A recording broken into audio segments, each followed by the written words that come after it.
بسم اللہ الرحمن الرحیم۔ سورہ مرسلات کے فضائل۔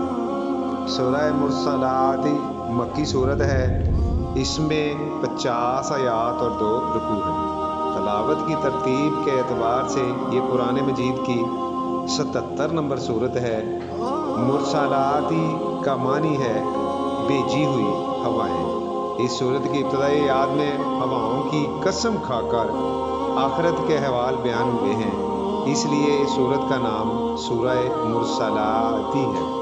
سورہ مرسلات کے شروع میں ہواؤں کی قسموں کا ذکر فرما کر اللہ تعالیٰ کی قدرت کا بیان ہے، جسے قیامت واقعہ ہونے کی دلیل کے طور پر پیش کیا گیا ہے۔ جو اللہ تعالیٰ ہواؤں کو چلانے، انہیں قابو میں رکھنے اور ان کے ذریعے بادلوں کو پھیلانے اور سفر کروانے اور ان کے ذریعے عذاب نازل کرنے پر قادر ہے، وہ اللہ تعالیٰ قیامت کا دن کو قائم کرنے اور اس دن حساب و کتاب پر برپا کرنے پر بھی قادر ہے۔ اس صورت میں آخرت کا انکار کرنے پر اللہ تعالیٰ کے عذاب کا بیان ہے، اور یہ ایک آیت 10 مرتبہ دہرائی گئی ہے۔ وَيْلٌ يَوْمَئِذٍ لِّلْمُكَذِّبِينَ۔